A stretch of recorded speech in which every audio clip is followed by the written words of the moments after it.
Parenting and politics.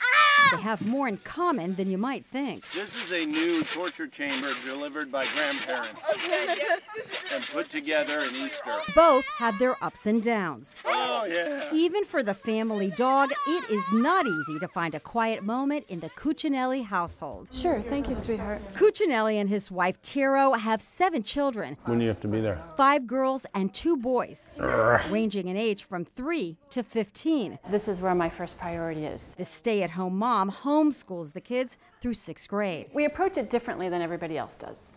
I think that's the simplest answer. We got over that a long time ago. Married for 20 years, they met when they were 15. And I wouldn't say I was attracted to him right away.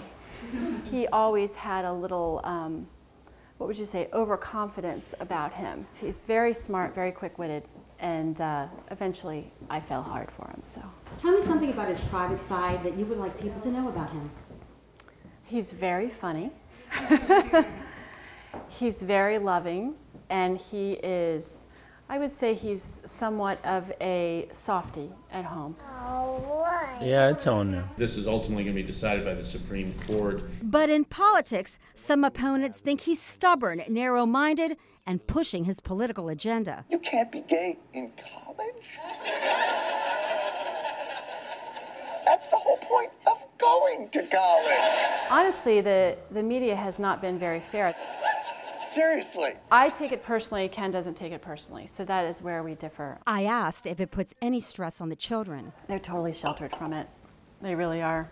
They're very proud of him and everything he does. Ken Cuccinelli grew up Catholic and says faith is important, but says it does not enter into his professional life. You know, I have a legal job to do. I go do it. And as a natural matter of course, my reasoning has not ever conflicted with my faith. Why did you get into politics? Because I have strongly held opinions, always have, and I don't just sit around and sit on my hands and complain. Some people say you are controversial. Do you see any validity in that? I'm combative, and if that means you end up being controversial, then I see where it comes from. As for the controversial topic of abortion, I asked him this. What if someone who was close to you came to you for advice because they had been raped and had become pregnant by their attacker? What would your advice be to them? Well, if they're struggling with the pregnancy in the first place, I'd certainly be pushing adoption. And on gay marriage, what if someone who was close to you, child sibling, came up to you and said, I want to marry this person and they're of the same sex? What would you say? Well, you can't. It's not a marriage. Cuccinelli is unapologetic about his legal opinions and boasts that he's not yet been overturned by the Virginia Supreme Court. I am who I am. If people of Virginia don't want that, there's always another option on the ballot, and God bless them, they can send me home. I'll be grateful, you know?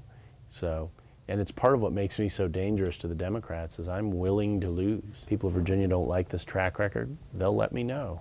And I can live with that. You got a little sun today, buddy. On this Saturday afternoon, Cuccinelli lives in the arms of his 7 children. Say bye!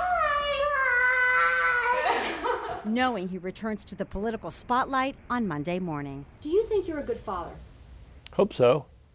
We don't take polls on that sort of thing in here because this isn't a democracy, but I think so.